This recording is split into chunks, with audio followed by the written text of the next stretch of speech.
Kita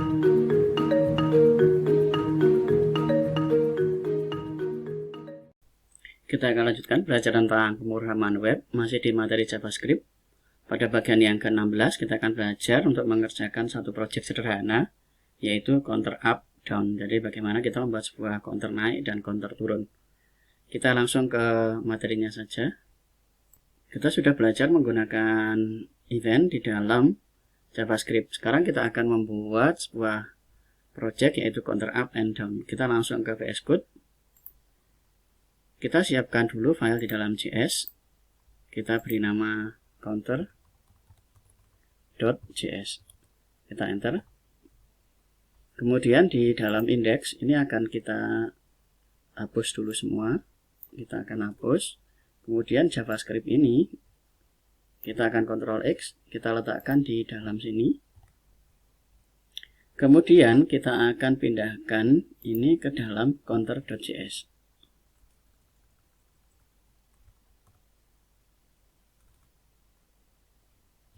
Kemudian / counter.js. Kemudian karena kita taruh di atas, kita akan letakkan supaya JavaScript ini bisa dipanggil, jadi sama seperti di bawah. Kalau sebelumnya kita letakkan di bawah, sekarang kita posisi di atas, tapi kita akan tambahkan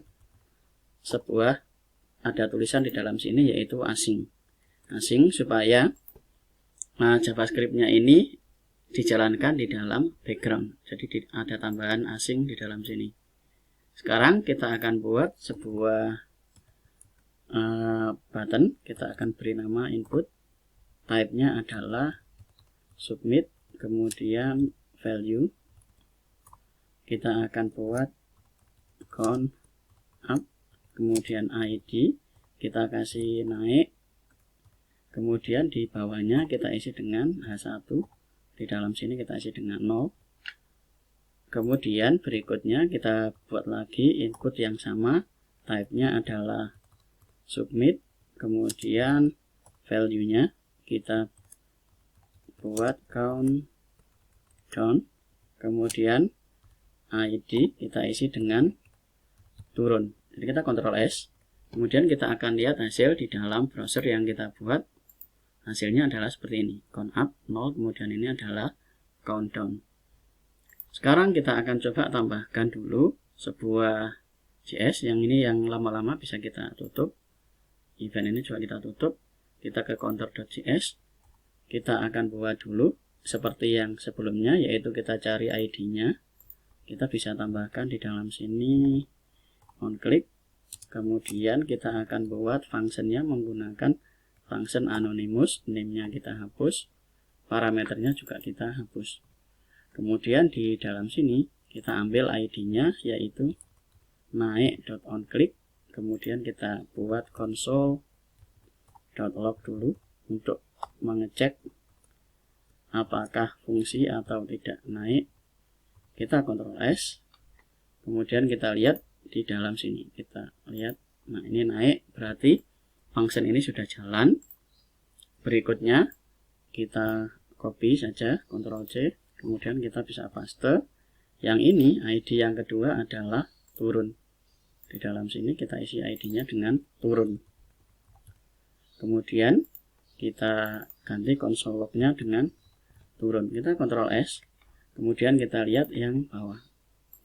Nah ini turun sudah bisa. Kalau ini dia naik. Ini kemudian turun, sudah jalan. Berikutnya kita akan tambahkan sebuah variabel di dalam sini. Di luar kita buat let A, kita isi awalnya adalah dia sama dengan 0. Let, kita Ctrl S, let A awal kita isi dengan 0. Kemudian di dalam sini kita tambahkan A++. Kita kasih titik koma, Ctrl S. Kemudian yang naik ini kita akan ganti dengan A. Kita Ctrl S. Kita lihat hasil di dalam sini. Kita up. Nah ini dia langsung naik 1, 2, 3, 4, 5. Sekarang console log ini akan kita ganti dengan H1 ini. Berarti di dalam sini kita akan tambahkan dokumen .query selector. Kemudian kita panggil yaitu elemennya adalah H1, berarti H1, kemudian kita kasih dot. Untuk ngisinya kita letakkan di dalam inner HTML, kita isi dengan A, kita kasih titik koma. Jadi ini wadahnya, kita siapkan wadahnya, baru kemudian kita isi A di dalam sini. Kita Ctrl S, kita akan lihat hasil di dalam sini. Kita up, up. Nah ini, dia sudah jalan. Perhatikan di materi sebelumnya A++ itu sama dengan A plus 1. Ini A++. Berikutnya kita akan tambahkan untuk countdown. Jadi countdown ini hampir sama, tinggal kita copy saja. Kita Ctrl C, kemudian di dalam console log kita paste dalam sini. Yang A++ kita ganti dengan A-. Kita Ctrl S, kemudian kita lihat hasil di dalam sini. Nah ini dia -1, -2, -3, -4, 6. Nah ini kalau saya naikkan, dia naik. Nah. Kemudian untuk membatasi supaya dia tidak melewati 0, kita bisa tambahkan di dalam sini, yaitu if